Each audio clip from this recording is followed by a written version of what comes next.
Centuries ago in a Shaolin temple, a simplistic yet highly sophisticated training apparatus was born. They call this device the mukjang, and we call ours the warrior.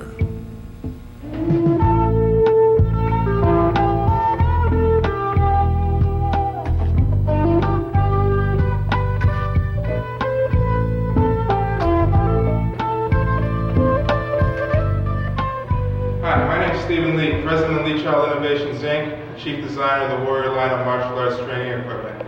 I'd like to use this space to show you how, with a little bit of basic knowledge and imagination, you can train just about any technique that you've ever been taught.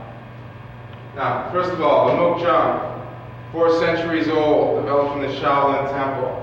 This is a Leechild unit. Bruce Lee had a few innovations that he decided to make to it in the mid-60s. And this is following his basic design, where here we have a head, approximately 6 foot tall. We have a chin, we have a neck, we have a collarbone. These 2 arms can be thought of as just a person's arms in a high position. This lower arm could be an arm in a low position. It could be a leg in a mid position. This lower unit here obviously represents a person's leg. The trunk can quite often represent a person's rear leg.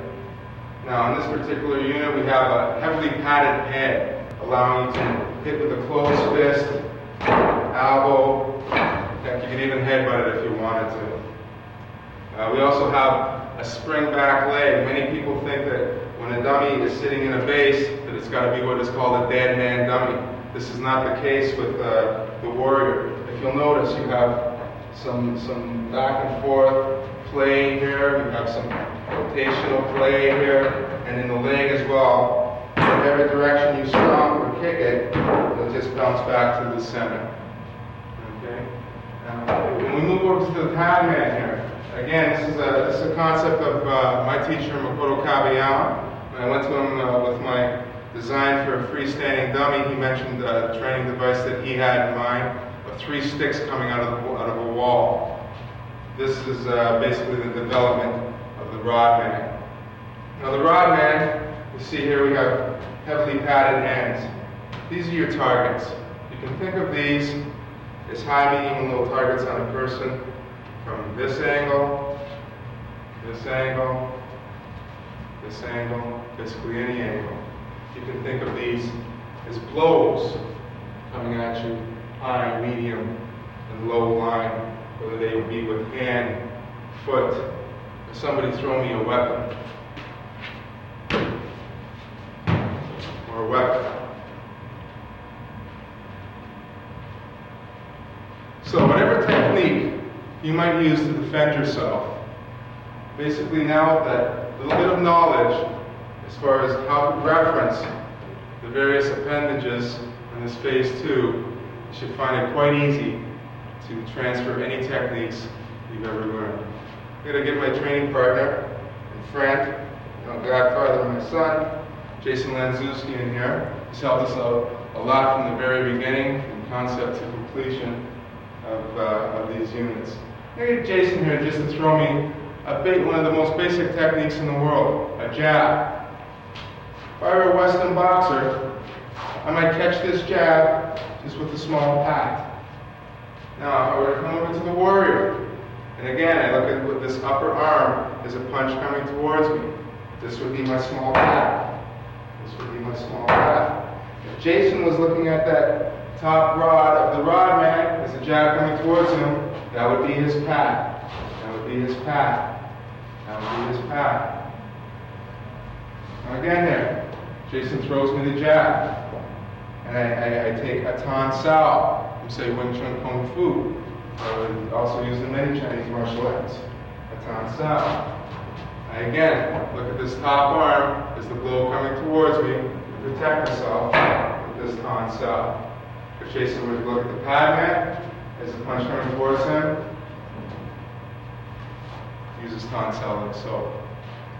So again, regardless of your art, say it was maybe a karate, more Japanese martial arts, I lock up with my block. I treat this as a reverse punch now, because that's what Jason threw. Here I am, locking out hard. Here I am, locking out hard. If Jason were to treat that padman.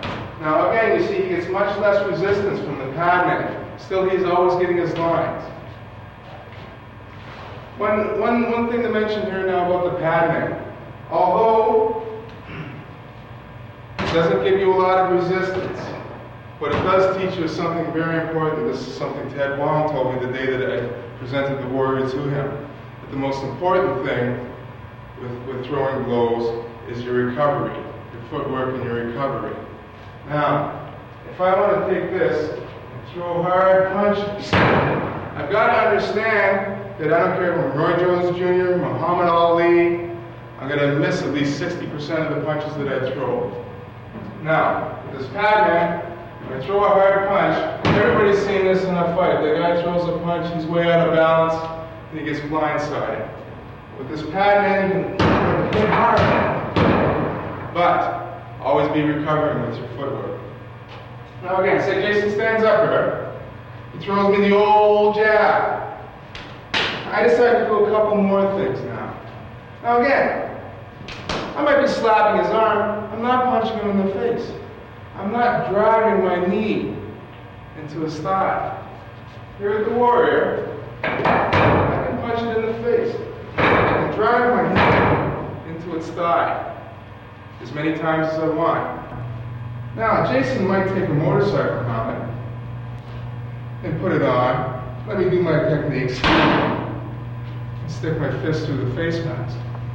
It's going to get uncomfortable quite quickly. But here in the warrior, beside my partner, you can go as long and as hard as you like.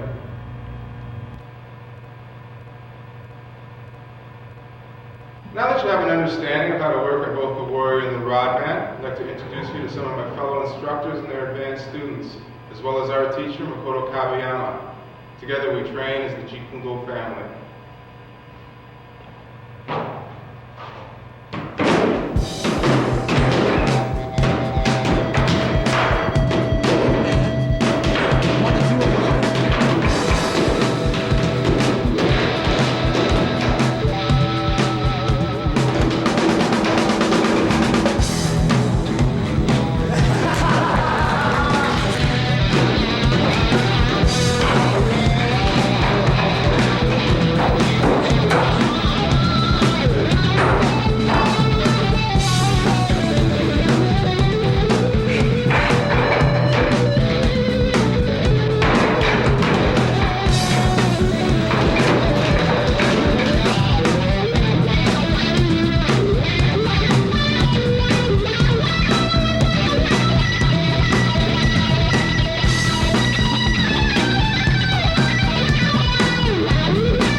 I hope this video has demonstrated the stability, durability, portability, and most importantly, versatility of this innovative line of training equipment.